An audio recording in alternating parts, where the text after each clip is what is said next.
Huang Tinei kita kenal sebagai salah satu dari buku klasik dalam pengobatan tradisional Chinese medicine. Namun, tahukah kamu dari mana Huang Tinei berasal? Nah, nama ini pertama kali muncul dalam Hanshu Yi Wenche Fangqilue. Dalam catatan itu, Huang Tinei dimasukkan sebagai kategori I Ching atau kitab tentang kedokteran. Nah, Huang Tinei Ching itu artinya kitab dalam bahasa Mandarin dan harus dipelajari seperti Tao Te Ching, karya Lao Tzu atau San Tze Ching, kitab 3 aksara. Kalau orang China zaman dahulu untuk buku-buku bagus yang perlu dipelajari itu disebut sebagai Qing atau kitab. Nah, nama Nei itu berarti dalam, berawanan dengan kata Wai luar, seperti Nei Pian, Wai Pian dalam Zhuangzi atau Nei Chu dan Wai Chu dalam Han Fei Zhi. Lalu dua kata lagi yaitu Huangti. Huangti itu sebenarnya adalah seorang kaisar bermarga Qi bergelar Xuanyuan, juga disebut sebagai You Xiong-she. Nah, beliau adalah kepala aliansi suku di zaman China pada zaman dahulu. Oleh karena itu dipanggil sebagai Huangti, kaisarnya dari Tionghoa. Nah, Huangti ini menanam berbagai macam biji-bijian dan tumbuh-tumbuhan, mendorong perkembangan produksi, menciptakan pakaian dan topi, membangun perahu dan kereta, menemukan kereta penunjuk arah, menetapkan perhitungan matematika, membuat sistem musik, menciptakan ilmu kedokteran, dan pada masa itu telah ada tulisan. Huangti mempersatukan bangsa Tionghoa dan karena prestasinya yang besar, makanya dicatat di dalam sejarah. Oleh karena itu disebut sebagai Huangti Neijing alias kitab dari yang Huangti ini. Nah, pada zaman dahulu, Huangti ini hidupnya di lingkungan yang sangat keras, sering mendapat serangan binatang buas, serta ancaman bencana alam seperti banjir, kebakaran, dan lainnya. Nah, karena hal itu, jadi banyak sekali orang yang meninggal akibat luka dan penyakit. Lalu, Huangti pun merasa cemas akan hal itu. Tidak ada tahu cara mengobati penyakit dengan obat, apalagi cara mencegahnya. Begitu orang sakit hanya bisa pasrah pada takdir. Untungnya, suatu kali ketika Huangti memimpin sekelompok orang berburu di gunung, di hutan ia melihat seekor harimau. Warr! Lalu Huangti pun segera menarik busur dan menembakkan anak panah. Ujung anak panah itu pun menembus kulit punggung harimau. Harimau yang terluka itu pun melarikan diri.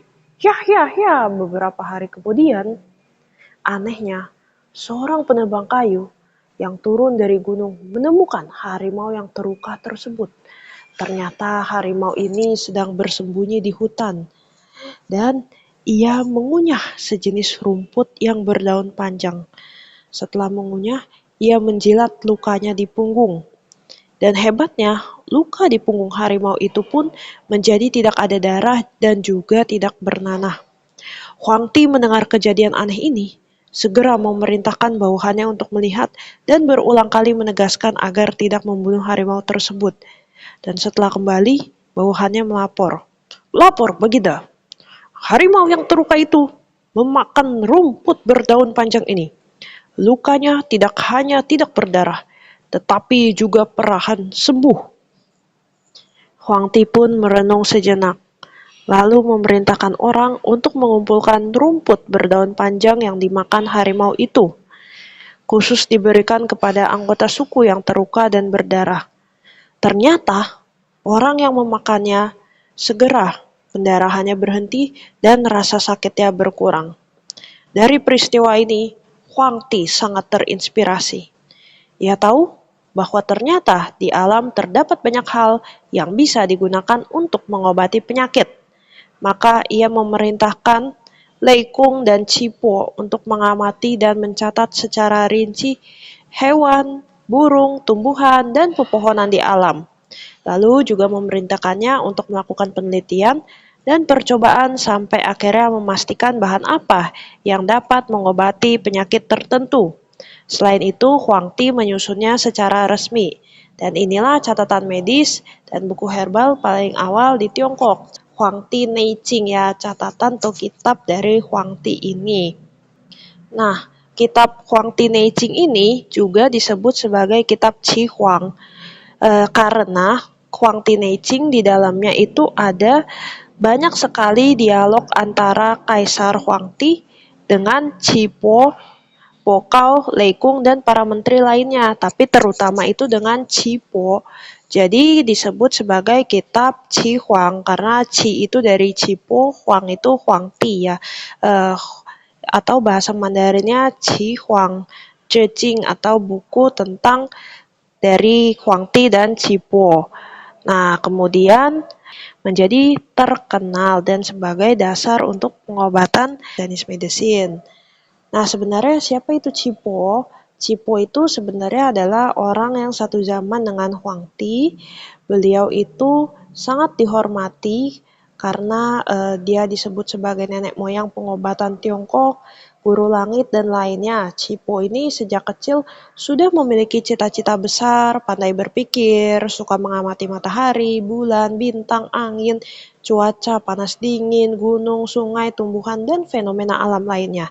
Ia berbakat, cerdas, dan tidak hanya menguasai musik dan bisa membuat alat musik, tetapi juga bisa mengukur bayangan matahari. Lalu karena melihat banyak yang meninggal karena penyakit, ia pun bertekad mempelajari ilmu kedokteran. Ia berkeliling mencari guru dan teman yang baik, tekun belajar ilmu kedokteran dan ilmu nadi, hingga akhirnya menjadi tabib terkenal, juga menjadi menterinya Huangti ini. Meskipun Huangti Neijing itu banyak tulisan dialog antara Huangti dan Qi Po, lalu juga banyak dari hasil pencatatan tersebut, tapi sebenarnya Huangti Neijing ini bukan hanya ditulis oleh Huangti atau Qi Po seorang, melainkan ada beberapa pendapat bahwasanya buku Huangti Neijing ini dilengkapi antar generasi. Contohnya ada 3 pendapat kuno yang paling dominan. Yang pertama ada yang bilang bahwa Huangti Neijing itu ditulis pada periode pra-Qin atau pra-dinasti Qin seperti yang diyakini oleh Huang Fumin, Lin Yi, Cao Baoheng, dan lainnya karena karya agung seperti Huangti Neijing ini hanya bisa dibuat oleh orang bijak dan besar seperti Huangti, yaitu yang refer ke legenda tadi. Lalu ada juga yang berpendapat bahwa kitab ini ditulisnya di periode negara-negara berperang atau Chan Kuo yang diyakini oleh beberapa orang. Contohnya ada Semakwang dan lainnya. Alasannya karena Huangti Neijing itu kan di dalamnya ada kitab Suwen ya yang bagian pertama. Itu punya banyak kesamaan dengan Zhou Li dan Sheji Bian Xue Chuan yang berasal dari periode ini. Gaya sastra pracin banyak menggunakan sajak dan Suwen banyak memuatnya. Lalu ada yang berpendapat juga bahwa Huangti Neijing ini ditulisnya di dinasti Han Barat.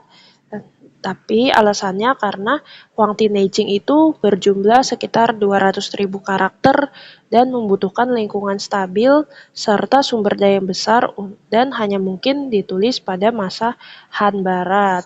Nah, Huangti Neijing ini karena sebagai kitab dasar juga dipelajari oleh tabib-tabib ahli di zaman tersebut. Contohnya ada tabib-tabib besar yang banyak mendapatkan inspirasi dari Huangti Neijing ini.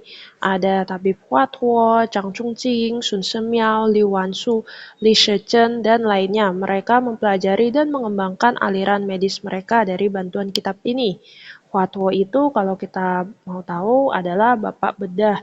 Beliau menciptakan mafeisan. Mafeisan itu semacam kayak bubuk yang bisa membuat orang sekali ditaburkan bubuknya itu bisa dalam keadaan tidak sadar ya, sehingga untuk melakukan operasi atau lainnya itu lebih mudah. Lalu ada Zhang Chongqing, itu merupakan santo medis yang menulis buku Sanghan Cha Pin Lun. Lalu ada Sun Semiao dari dinasti Tang, disebut juga sebagai Raja Obat yang menulis Qian Qin Yao Fang sama Qian Qin Yi Fang. Ada juga Tung Feng. Nah, Tung Feng ini merupakan tabib yang sosial ya. Beliau tidak menerima bayaran, hanya meminta untuk menanam aprikot. Lalu akhirnya menjadi kebun aprikot dan didonasikan untuk rakyat miskin hasil-hasilnya. Dia bersama dengan Hua Tuo dan Zhang Chongqing disebut sebagai 3 dewa medis Qian An. Lalu ada juga tabib namanya Li Shizhen yang menulis buku Pencao Kang Mu.